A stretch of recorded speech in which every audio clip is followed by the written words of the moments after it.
Hey matey, what's up? Let's jump right into Robinhood. I want to go back to that poor man's covered call concept, and let me know what you think.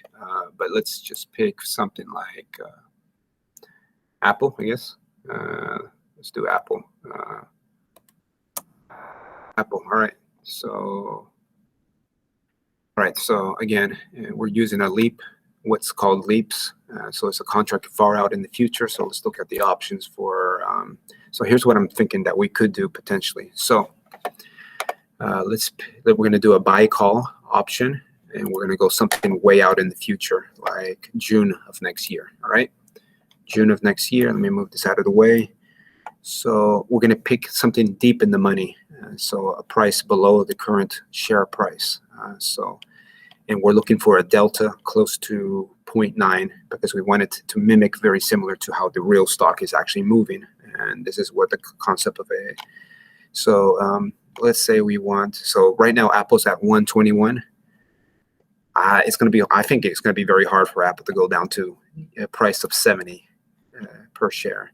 And you can see that here we have a delta of 0.94. So it's going to be almost perform exactly like the stock itself. So let's say we wanted to get this particular buy call option.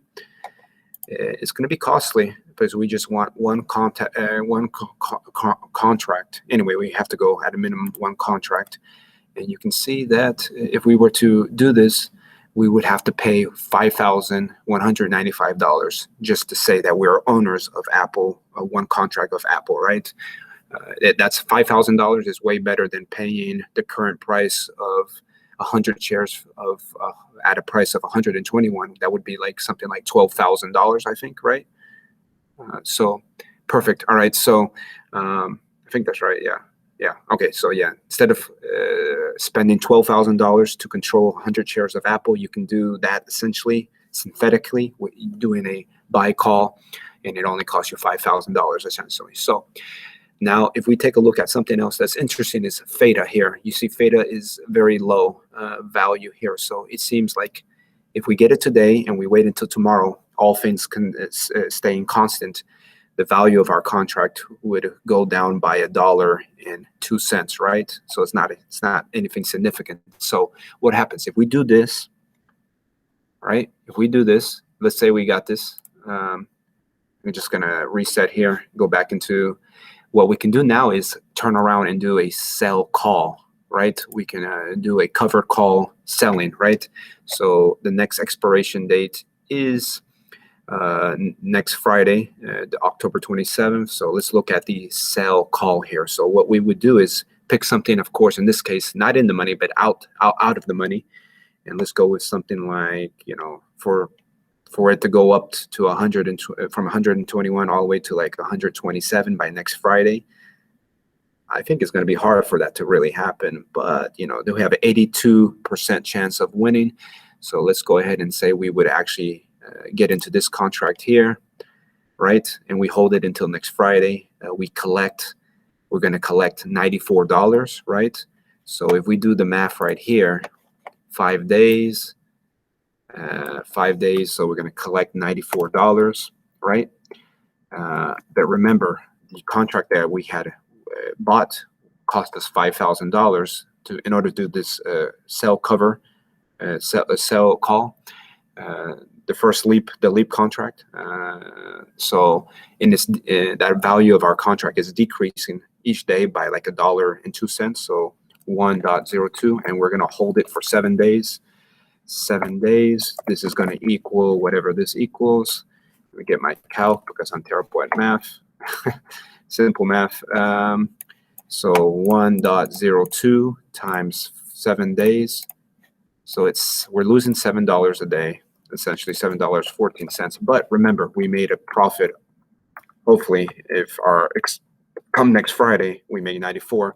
So this subtract by 94 is $36 of profit, right? Just by buying something way out in the future and then turning around and doing a sell call. So in a week's time, we can make $86. And what happens when Friday comes around or whatever? What we do immediately is we go back to our leap contract and we buy It's we sell it? No, we sell it, right? Because we did a buy call. It cost us $5,000, so we need to get out of that position. What we can do is simply do a sell call, of course, at a lower value. That's the $7 that we're going to lose. But you can see that if we hold it for a week until next Friday, we can walk away with $86 just that week. We had to spend $5,000, right? $5,195. But if we hold it just for a week, we're only going to lose $7. But again, we did a sell call, so we got a premium. So we subtract that, and you can see that. I think it makes sense. I think there's room for, because again, you see what I'm getting at. So we spent $5,195 in order to turn around and do sell call for premium, right? Can't spell. We hold it for a week. We get that $94 from doing it. The contract is hopefully going to expire worthless, and we pocket the difference of $86. So in 1 week we make $86, if that makes sense, because we have that open position, a buy call far out in the future, so we need to close it. So we do a sell call on that. We lose a little bit of money because thankfully theta was very low in value. It was only like $1.02 each day, everything holding constant. So I think there's potential here. Let me know what you think, mate. I'm gonna keep it short, this video, but anyway, let's see, did I remember to record this? Yes, I did. Okay, all right, mate. All right, let me know. I think there's room for potential here. Right? I think. Tell me if I got the numbers wrong, but that's the poor man's call, and I think it makes sense. I think in this case it would work pretty well. And yeah. Anyway, let me know what you think, man. Talk to you. Bye.